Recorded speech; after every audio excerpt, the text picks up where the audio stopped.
Well, this didn't go as planned. The plan was this. I had an idea for a project where I'd head to the National World War II Museum in New Orleans, to the area where they discussed the United States' decision to drop the atomic bomb. Then I'd head to Hiroshima to, well, compare notes. Pretty simple. I got this idea in Ho Chi Minh City, Vietnam, where the War Remnants Museum gave their take on what they call the American War, and it proved to be an incredibly revelatory experience for me. For instance, my high school textbooks seem to have left out the fact that there are children still being born today in Vietnam with birth defects due to Agent Orange. If I remember correctly, my books would say something like, "We used a chemical called Agent Orange. It was probably a bad idea. Let's move on to Gerald Ford." So I started thinking, what other things did my textbooks leave out? My quest ended up bringing me to Hiroshima first.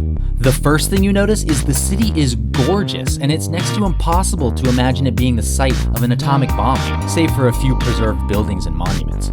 I headed to the Hiroshima Peace Memorial Museum, and here's my thoughts. If I'm totally honest, I expected to come here and feel shameful about the experience.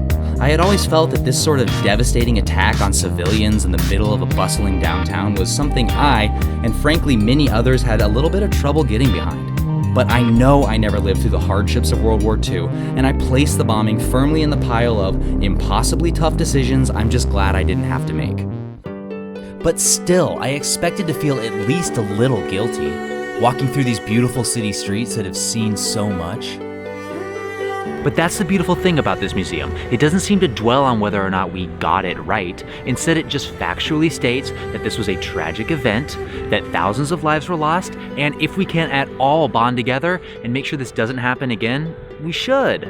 Don't get me wrong, they definitely don't let you forget about the atrocities of the bombing, with heart-wrenching visuals of the suffering of soldiers, civilians, and even children. But the museum doesn't solely focus on that, and instead gives all the suffering a purpose: to prevent this from ever happening again.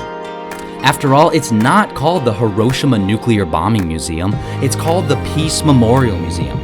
Right now, I'm just below the hypocenter of the explosion, where the flame of peace burns. The flame here is set to burn as long as there are nuclear weapons anywhere in the world. Hiroshima's essentially taken the reins on this and said, we've experienced this firsthand, let's not make this mistake again. And honestly, that's the best takeaway I've had from any museum in a while.